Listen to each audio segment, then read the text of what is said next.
이런 상황에서 오늘 권영세 비대위원장은 헌재와 관련해서도 얘기를 좀 꺼내놨는데요. 약간 비판적 입장을 좀 보였죠. 들어보겠습니다. 통계상으로 10명 중에 4명이 아니라 4명 이상이 지금 현재 헌재 공정성에 대해서 부정적으로 보고 있습니다.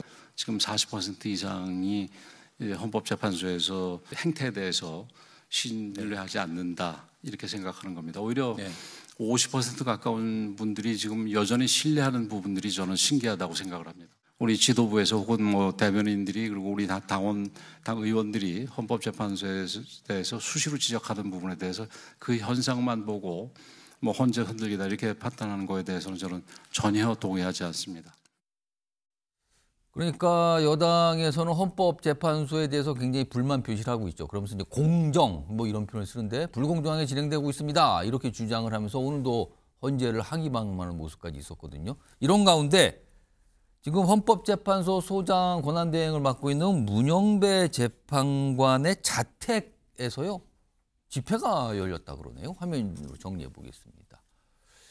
그러니까 윤석열 대통령 지지자로 봐야겠죠. 뭐 20여 명이 집회를 진행하는데 사퇴하라. 그리고 여기서 이제 윤석열 대통령 석방을 촉구했다 그래요. 오늘부터 헌재의 탄핵 심판 이 마지막 이 결정까지 계속하겠다는 거예요. 지금 출퇴근 시간대 집중 예고를 했어요. 그리고 여기 황교안 전 총리가 이끄는 부방대라고 약자로 그러는데요. 부정선거 부패 방지대 주최. 여기에가 좀 주최하는 모습인데 그 모습 좀 볼까요? 이렇게 해서 계속 집 앞에서 뭔가 얘기하고 저렇게 좀 있다 그래요. 집 앞에서 저렇게 있습니다. 근데 아무래도 그러면은요 문영배 권한대행 입장에서는 좀 신경이 쓰이고 여러 가지 의식이 될 수밖에 없어요. 왜냐하면 집 앞에 매일 저렇게 있으니까 출퇴근 시간대. 자 그리고 다른 내용 좀 하나 더 보겠습니다. 그리고 이런 얘기도 좀 얘기가 나오네요. 여기 보면 이제 집회 주최 측에서요. 자택 부근 시위 시 동네 평판 안 좋아서 부담을 느낄 것이다. 아 이런 또 효과를 노려서 한다는 얘기까지 나오고 있는데 이와 관련해서 오늘 여야에서 어떤 목소리를 좀 냈습니다. 들어보겠습니다. 대통령 관저 수비대를 자임했던 국민의힘이 헌재 공격대로 변신했습니다. 국민의힘의 비호하에 문영배 헌법재판관의 집 주소를 알아내서 폭력 시위까지 모의하는 극우 세력들의 테러 시도가 일상화되고 있습니다. 문영배 소장 대행의 어떤 개인적인 그런 무슨 인신 공격적인 비판을 해서는 안 될 것이지만 문영배 소장의 소송 지휘라든지 재판 진행이라든지 이런 부분에 대해서는 비판받아 마땅할 것이 너무나 많다고 생각을 합니다. 자, 얘기 좀 해보죠. 전용기 의원. 네. 자택앞 시위 이거 좀 어떻게 좀 봐야 됩니까? 잘못된 행동이죠. 결국에는 폭력 시위로 변질될 수 있는 우려가 있는 것이고 다른 타인의 자유를 억압하고 있는 것과 마찬가지입니다. 기본적으로 방금 밝혔던 것처럼 평판이 안 좋아진다라는 이야기를 하는 것은 결국에는 문영배 재판관을 압박하고 그 주변 사람들로 인해서 문영배 재판관을 또 부담 느끼게 만들려는 그런 계획 아니겠습니까? 그런 차원에서 봤을 때는 굉장히 불순하다라는 말씀을 안 드릴 수가 없는 거고 저 행위 또한 우리가 봤을 때 정말로 내란이 끝난 것일까 한번 생각해 볼 필요가 있습니다. 결국에는 헌법재판관 개개인도 전부 다 헌법기관으로 볼 수 있지 않습니까? 예. 그런데 그 헌법기관들을 결국에는 무력에 의해서 그리고 여러 가지 상황적 측면으로 권능 행사를 불가능하게 할 목적이 있다고 보여지기 때문에 내란이 끝났다라고 하는 부분들은 이 내란범들이 모두 처벌받고 완전히 종결될 때까지는 내란 행위가 지속되고 있는 것으로 봐야 되는 것 아닌가 하는 의문점이 있는 것이죠. 그리고 국민의힘에서는 계속 그 개개인의 성향을 이야기하면서 누구는 진보 성향이나 안 쓰고 누구는 보수 성향이라서 가만히 두고 이런 방식으로 접근하고 있지 않습니까? 예. 그래서 문영배 재판관을 공격하고 그 사람의 성향을 문제 삼는 건데 그런 논리라면 윤석열 대통령이 임명한 3명의 재판관은 당연히 배제해야 되는 것 아닙니까? 윤석열 대통령이 임명한 재판관들한테 오히려 재판을 받는 그것이 더 공정성 시비가 걸릴 수 있는 지점 아니겠느냐. 예. 이 지점을 봐야 되는 겁니다. 국민의힘 논리라면 윤석열 대통령이 임명한 3명 빼고 헌법재판 하자라고 이야기를 하셔야 저희도 납득이 갈 것이다. 그런 말씀 드리겠습니다. 김용태 의원. 그러니까 지금 헌법재판관을 둘러싼 어떤 정치적인 성향, 근데 과거의 어떤 이력 이런 부분을 지금 여당에서 계속 지적을 하고 있거든요. 특히 이제 문영배 대행을 비롯한 몇몇 헌법재판관에 대해서 과거의 어떤 행적, 그다음에 이 누구와 가깝다 이런 부분, 약간 정치적 성향 문제거든요. 그걸 지적하는데 지금 전영기 의원께서는 그렇게 따지면은 다른 재판관, 그러니까 윤석열 대통령이 임명한 재판관, 지명한 재판관 역시 그럼 정적 성향이 있는 건데 거기는 왜 가만히 있는가? 약간 이런 얘기예요. 이거 어떻게 좀 봐야 됩니까? 저희 국민의힘이 헌법재판소에 가서 항의도 하고 목소리를 내는 이유가 헌법재판소를 흔들려가는 것이 아니라요. 흔들리는 헌법재판소를 붙잡으러 가는 겁니다. 흔들리고 있는 헌법재판소를 잡아주기 위해서다? 공정하게 끌어올려고 가는 겁니다. 오. 왜냐하면 지금 이제 성향 같은 것들 말씀하셨는데요. 예. 지금 예를 들면 이런 겁니다. 마은혁 재판관 임명 보류에 대해서 먼저 심리를 하는 거 아니겠습니까? 가령 한덕수 권한대행의 탄핵 심판 의결 정족수에 대한 문제보다요. 예. 그러니까 실제로 이 문제를 공정하게 풀 거였으면 현재는 한덕수 권한대행의 탄핵 그 의결 정족수가 적정했는가에 예. 대한 의결부터 변론부터 했었어야 되는데 예. 이것은 놔두고 마은혁 재판관을 최상목 권한대행이 임명 보류한 것부터 먼저 심리를 하는 등 예. 이런 것은 결국에 국민들이 봤을 때 뭔가 불공정해 보이고 의혹을 양산시킬 수 있는 것이거든요. 국민의 입장에서는 헌재가 어떤 결정을 하든지 결정을 국민들이 승복하는 것이 굉장히 중요할 겁니다. 예. 그렇게 하기 위해서라도 국민의힘이 지금 목소리를 계속 내고 있는 것이고요.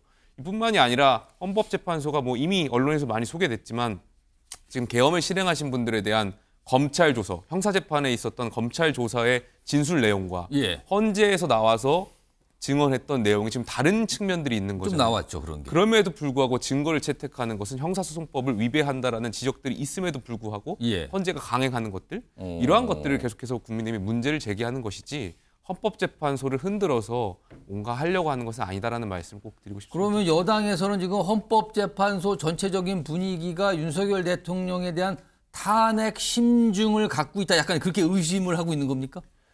아무래도 지금 진행되는 것들이나 아니면은 예. 뭐 이름을 거론하지 않겠습니다. 특정 재판관이 재판 진행하는 도중에 화를 낸다라든지 뭐 이러한 것들이 나름대로의 어떤 결과를 정해놓고 판단하는 거 아닐까에 대한 의구심이 또 의혹들이 많이 생길 수가 있기 때문에 예. 그렇게 하지 말아달라고 여당 차원에서 목소리를 내는 거 정도로 이해해 주시면 될 것 같습니다. 계속적으로 예. 이제 저희가 프레임을 씌운다고 말씀을 해주시는데 프레임이 아니고 저는 사실로 느낍니다.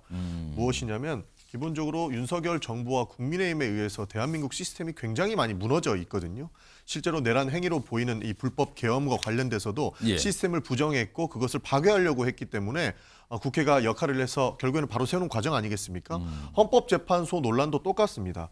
지금 굉장히 불안정하고 논란이 많은 이때는 기초부터 돌아가서 기본부터 충실하게 시스템을 바로잡는 것이 필수적입니다. 그런 차원에서 헌법재판관들이 9명이 정원인 헌법재판소를 바로 세우는 것, 시스템을 먼저 세우고 기초부터 다시 다지는 것이 필요하다고 판단을 해서 이런 결정을 먼저 하겠다라고 밝히는 것이 어떻게 잘못됐다고 비판할 수 있겠습니까? 그런 측면에서 헌법재판소는 본연의 역할에 충실하기 위해서 해당 내용들을 먼저 심리한다고 하는 것, 이것을 비판할 수 없는 것이고 지금 그것을 막아 세우려 하는 국민의힘이나 지금 최상목 권한대행으로 하여금 마은혁 재판관을 임명하지 않는 이 부분까지가 대한민국 시스템 전면을 부정하고 있는 불순한 태도다라는 평가를 하고 싶습니다. 가령 짧게 한 번만. 예, 말씀하세요. 그러니까 지금 그 한덕수 권한대행의 탄핵 의결 정족수가 2분의 1이냐 3분의 2냐 가지고 지금 논쟁이 있는 말이겠습니까? 예. 근데 물론 말씀하셨던 것처럼 야당의 주장처럼 2분의 1이 맞다면 헌재가 2분의 1이 맞다라고 판단하면 될 겁니다. 근데 3분의 2가 맞는 결정을 하면 그동안 최상목 권한대행 체제에서 실행했던 여러 가지 결정들이 과연 유효한가에 대한 여러 가지 해석들이 나올 수가 있거든요.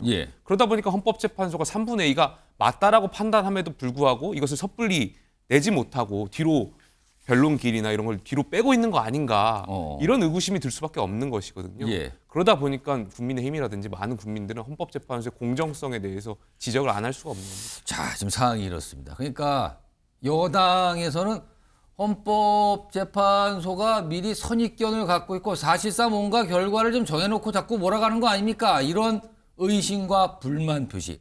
죄송합니다. 그리고 야당에서는 아니 원래 9명 체제가 정상인데 글로 간다는 것에 대해서 왜 문제 제기를 하는 거죠? 원래 시스템대로 가겠다는데 약간 이렇게 맞서는 상황인데. 이용윤 변호사?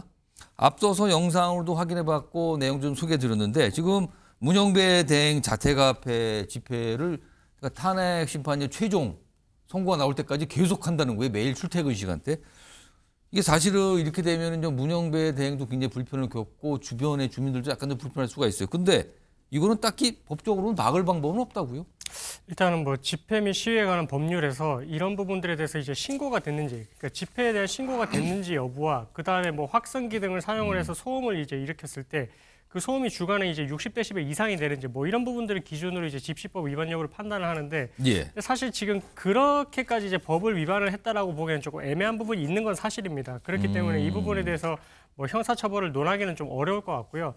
다만 이 만약에 뭐 이런 뭐 헌재 소장을 비롯해서 이제 이런 뭐 재판관들에 대한 뭐 자택 주거지를 인터넷에 올려서 이렇게 유포를 해서 서로 공유를 한다는 것은 이거는 이제 어떻게 보면 개인정보가 본인의 의사에 반해서 이렇게 유출이 되는 거거든요. 예. 근데 이런 부분들은 우리나라에서 이제 스토킹 처벌법에서 또 처벌을 하는 또 내용을 예. 삼고 있습니다. 그래서 지금 이런 행동이 이 집회를 하는 부분에 대해서는 뭐 문제를 삼을 수 없다라고 할지언정 이외에 만약에 이런 부분들에 대해서 뭐 재판관들의 이런 노출되지 않아야 되는 부분들까지 이제 오픈이 된다라고 하면 예. 또 다른 법률로도 엮일 수도 있는 부분이 있는 만큼 좀 이런 행동을 하는 데 있어서 좀 신중해야 될 필요는 있는 것 같습니다.